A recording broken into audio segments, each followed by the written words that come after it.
21শে ফেব্রুয়ারি আমাদের কাছে এক সুমহান প্রেরণার উৎসস্থল।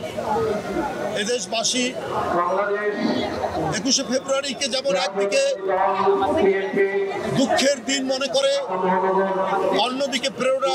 কোটি মানুষের আস্থার ভালোবাসায় 11 বারের মতো দেশের 1 নম্বর রেফ্রিজারেটর ব্র্যান্ড ওয়ালটন গৌরবের দিন মনে করে, কারণ এটি আমাদের গৌরবের পতাকা তুলেছে এবং 52-21শে ফেব্রুয়ারির এই আন্দোলনের সোপান পেয়ে এই দেশে ছাত্র আন্দোলন, স্বাধিকার আন্দোলন, স্বাধীনতা সংগ্রাম এবং মুক্তিযুদ্ধ চূড়ান্ত পরিণতি লাভ করে আমরা জাতীয় স্বাধীনতা অর্জন করেছি।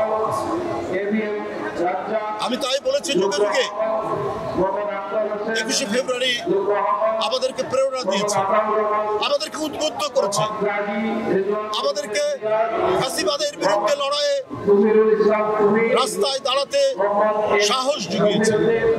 আমরা এই পথ ধরেই 90-এর অর্জন আমরা তৈরি করেছি। এরশাদের মতো একজন ঘৃণ্য স্বৈর শাসকের পতন ঘটানো হয়েছে এবং এরই পথ ধরেই এক ভয়ঙ্কর ফ্যাসিস্ট শেখ হাসিনা, যে 17 বছর জনগণের কাঁধের উপর ভয়ঙ্কর অত্যাচার করে তিনি রাষ্ট্র ক্ষমতা দখল করেছিলেন, সেই রক্ত পিপাসু আওয়ামী ফ্যাসিবাদের জননী শেখ হাসিনা পালিয়ে যেতে বাধ্য হয় 2024 সালের 5ই আগস্ট।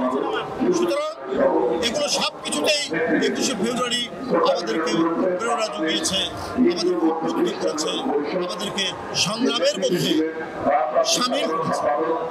তাই 21শে ফেব্রুয়ারির চেতনা, অম্লান চেতনা, এই চেতনা কোনোদিন প্রাণ হবে না যদি কখনো আবারও কোনো ফ্যাসিজমের উত্থান ঘটে, কোনো ধরনের ডিক্টেটরের উত্থান ঘটে। 21শে ফেব্রুয়ারি আমাদের এদেশের দামাল ছেলেদেরকে, এদেশের জনগণকে আবারও রাজপথে লড়াই নামতে উদ্বুদ্ধ করে।